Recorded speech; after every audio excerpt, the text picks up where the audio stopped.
Hola a todos, estamos aquí para hablaros de historia antigua, concretamente para hablar de qué significaba el más allá para los antiguos.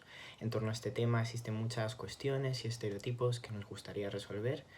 En concreto, cómo era el proceso por el que los antiguos concebían que sus difuntos pasaban al más allá y la naturaleza de este inframundo. Para ello estudiaremos diversas piezas del Museo Arqueológico Nacional y haremos un recorrido por las culturas egipcia, griega e íbera. En torno a estos ámbitos tan distintos entre sí, exploraremos cómo concebían los antiguos el más allá tras la muerte. Comencemos por Egipto, una de las civilizaciones más antiguas de la Tierra. Quizá ya sepáis que tenían una de las religiones y mitologías más complejas de las que conocemos, no porque las demás fueran peores, sino porque nos han dejado un amplio abanico de legado histórico, artístico, cultural y monumental que podemos estudiar. A través de sus papiros, cementerios y las conocidas pirámides hemos podido estudiar cómo era el mundo de ultratumba en la cultura egipcia. Así que empecemos.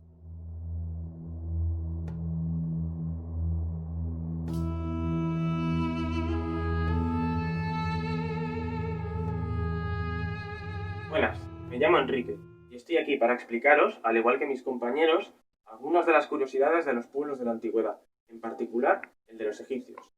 Los egipcios han aparecido en cientos de películas y libros, explorando los misterios de la cultura. Sin embargo, muchas veces se suele confundir lo que es verdad de lo que es ficción. Las películas antiguas, en especial, nos han enseñado una versión de Egipto que, aunque puede ser increíble y entretenida, muchas veces también es falsa. Uno de los mayores fallos que suelen aparecer es la idea de que los egipcios estaban obsesionados con la muerte, hasta el punto de quitarle valor a la vida. La realidad es muy distinta. Un ejemplo de esto nace de nuestra interpretación de sus creencias en el más allá, en el que la vida continuaba. Se pensaba que cuando el faraón moría, todos sus siervos eran enterrados en su tumba con él. Antes se pensaba que esto se hacía para que pudiesen servir al faraón en la próxima vida, pero esa función la cumplían unos objetos que llamamos usepti o juguetes del Nilo. Estas figuras eran representaciones de sus siervos y el faraón era enterrado con ellas en su tumba. Los egipcios creían que estos objetos mágicos trabajaban para el faraón en la próxima vida, sin necesidad de que le acompañasen sus siervos que aún estaban vivos. Os preguntaréis, ¿qué figura es esta? Pues bien, se trata de una de las amantes del faraón, con un nombre que os puede parecer muy raro, pero que para ellos era muy normal. Se llamaba Isisemkeb. Esta figura acompañaba al faraón Amón al más allá para hacerle compañía, junto con cientos de otras figuritas, mientras que las personas reales en las que se basaban podían continuar con sus propias vidas. A continuación, mi compañero Álvaro os va a explicar los conceptos de la momificación. Hola, yo soy Álvaro, y al igual que mi compañero Enrique, vengo a hablaros sobre el antiguo Egipto, pero yo os voy a explicar un poquito más acerca de las momias. Cuando todos pensamos en ella, se nos viene a la cabeza los sarcófagos de Tutankamón, ¿a que sí? Pero, ¿qué pasaba con toda esa gente humilde que no podía pagárselo? ¿Eran enterrados de otra manera? La respuesta es sí. Al inicio del antiguo Egipto, la gente humilde era enterrada en el desierto. ¿Qué pasaba? Que con el paso del tiempo la arena se retiraba y comenzaron a aflorar los cadáveres descubiertos por el desierto, con lo que comenzó la creencia en el más allá, porque pensaban que los cadáveres habían revivido. A partir de la construcción de las grandes pirámides que todos conocemos, se empezó a popularizar la momificación, que al principio era exclusiva de los faraones, pero que luego la gente rica también podía pagarse. Era un proceso muy complicado, en el que se sacaban las vísceras del cadáver y se sumergía el cuerpo en agua y sal durante 70 días, nada más y nada menos. Pero, ¿y esa gente humilde? ¿Qué podían hacer? Tenían otros procesos, no eran la momificación, pero podían enterrarse también dignamente. Se inyectaba al cadáver sustancias para que no se corroyeran los cuerpos ni los órganos, y se vendaba con sedas y ropajes para poder ser enterrados dignamente. En esos ropajes y vendajes se les metían los useptis, esas figuritas de las que nos ha hablado nuestro compañero Enrique. El proceso de enterramiento egipcio es uno de los más complicados y complejos que nos encontramos en la antigüedad, pues ni griegos ni íberos lo realizaban, porque tenían otros procesos para realizarlo. siendo el egipcio el más bonito de todos ellos. ¿A que sí? Por ejemplo, los griegos quemaban al cadáver y los íberos tenían un sistema de enterramientos muy parecido al nuestro.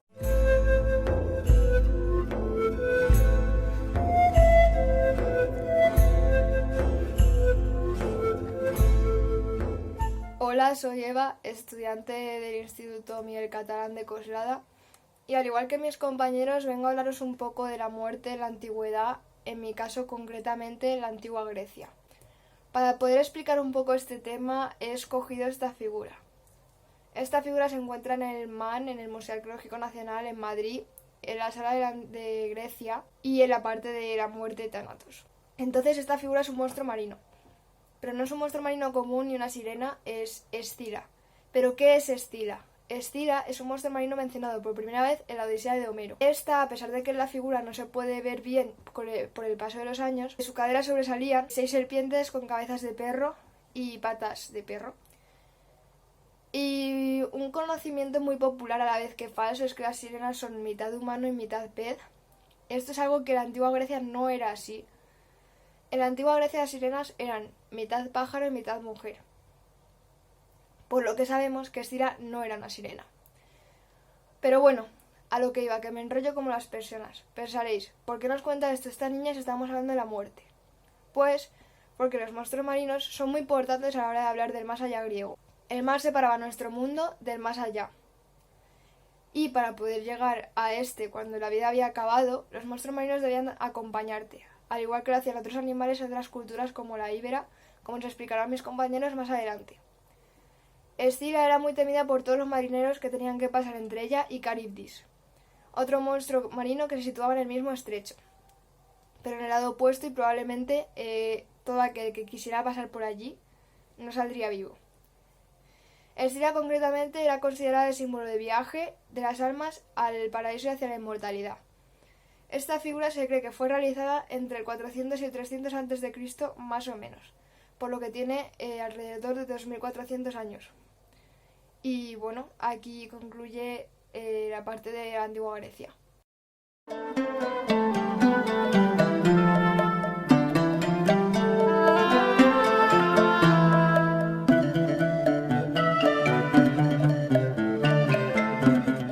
Hola, soy Gabriel, y al igual que mi compañero Iván, hemos venido a hablaros sobre la cultura íbera y algunos de sus estereotipos, empezando por este plato. Lo que sabemos sobre los íberos no nos permite asociar este plato a su cultura. ¿Por qué? Sabemos asociar a la cultura grecorromana con lo bonito y lo íbero de formas más feas y antiguas, cuando existen objetos preciosos y esculturas como la famosa dama de Elche o la famosa dama de Baza. Este plato en concreto se denomina de perorito, pero viene del tesoro de su mismo nombre. Se cree que se utilizó para banquetes, ceremonias o festividades religiosas, que se han encontrado en enterramientos de sacerdotes o jefes de tribu. Ahora bien, ¿qué nos dice estas culturas sobre el más allá íbero? Este plato data en torno al 3 y el 1 a.C. Este tiene similitudes con la cultura mencionadas por mis compañeros de Egipto. Debido a este plato, cuenta con la historia de cómo llegar al más allá, muy similar al más allá egipcio. Sin embargo, también está muy ligado al más allá griego, del que se influencia bastante, ya que el lobo es una forma de entrar en el más allá, muy similar a la sirena Escila, mencionada por mi compañera Eva. Como mencioné antes en su imagen, nos permite investigar el mundo de ultratumba de la cultura íbera. En el centro destaca una terrorífica cabeza de lobo con las bocas abiertas que está devorando una cabeza humana, la cual sería el difunto. En una clara alusión al tránsito al más allá, alrededor del plato observamos una especie de pequeños amorcillos que son una figura de un niño desnudo con alas que representa al Cupido, al amor. Y los centauros con instrumentos musicales y ofrendas para el banquete del difunto. Estos aluden al fallecido del mismo señor. La música, por otro lado, hace referencia al más allá o a la concepción del paraíso en la cultura íbera. Deducimos de ello ciertas influencias griegas, puesto que las élites íberas estaban bastante influenciadas por estos últimos. Además, también se puede ver alrededor del lobo una serpiente que también alude al tránsito del más allá, como muchas culturas, y mencionado de nuevo a los centauros. Estos están tocando objetos no griegos, como el pandero y el címbalo, que son propios de una civilización de la época. Espero que os haya gustado mi granito de arena en esta maravillosa cultura íbera. Y os dejo con mi compañero Iván. A mí ya me habéis visto, pero me voy a presentar de todas formas. Me llamo Iván y voy a hablaros de la Dama de Baza, quizás no tan conocida como su compañera la Dama de Elche, pero igual de importante para estudiar la cultura íbera. Data del siglo IV a.C., fue realizada por los bastetanos, que eran un pueblo del sur de la península ibérica, y se encontró en un enterramiento. Y diréis, ¿quién sería el que enterraron? Pues bien, se cree que fue un guerrero o quizás una guerrera, puesto que en la tumba hay varias armas bien empleadas, quemadas y rotas, además de un montón de metales que formaban partes de cinturones y empuñaduras de armas. En un principio puede parecer extraño, pero lo cierto es que en los pueblos de la antigüedad también existían guerreras. Ahora bien, ¿qué nos dice esta escultura sobre el más allá íbero? Si nos fijamos atentamente en la dama, observaremos que lleva un pequeño pichón en la mano, que creemos que es un medio de comunicación entre la mujer fallecida y cualquier dios que protegiera tanto al ave como al sepulcro. También se ha interpretado al pichón como un atisbo de supervivencia del alma del difunto, que sería acogido por las manos de la diosa. El trono, que está construido como un par de alas abriéndose, parece tener la misma influencia griega que ha indicado mi compañero en su pieza anterior. La teoría más aceptada es que la Dama de Baza es una representación de la deidad que acompañaría al difunto o a la difunta hacia el más allá, es decir, cuidaría de él y aseguraría de que su tránsito fuera favorable.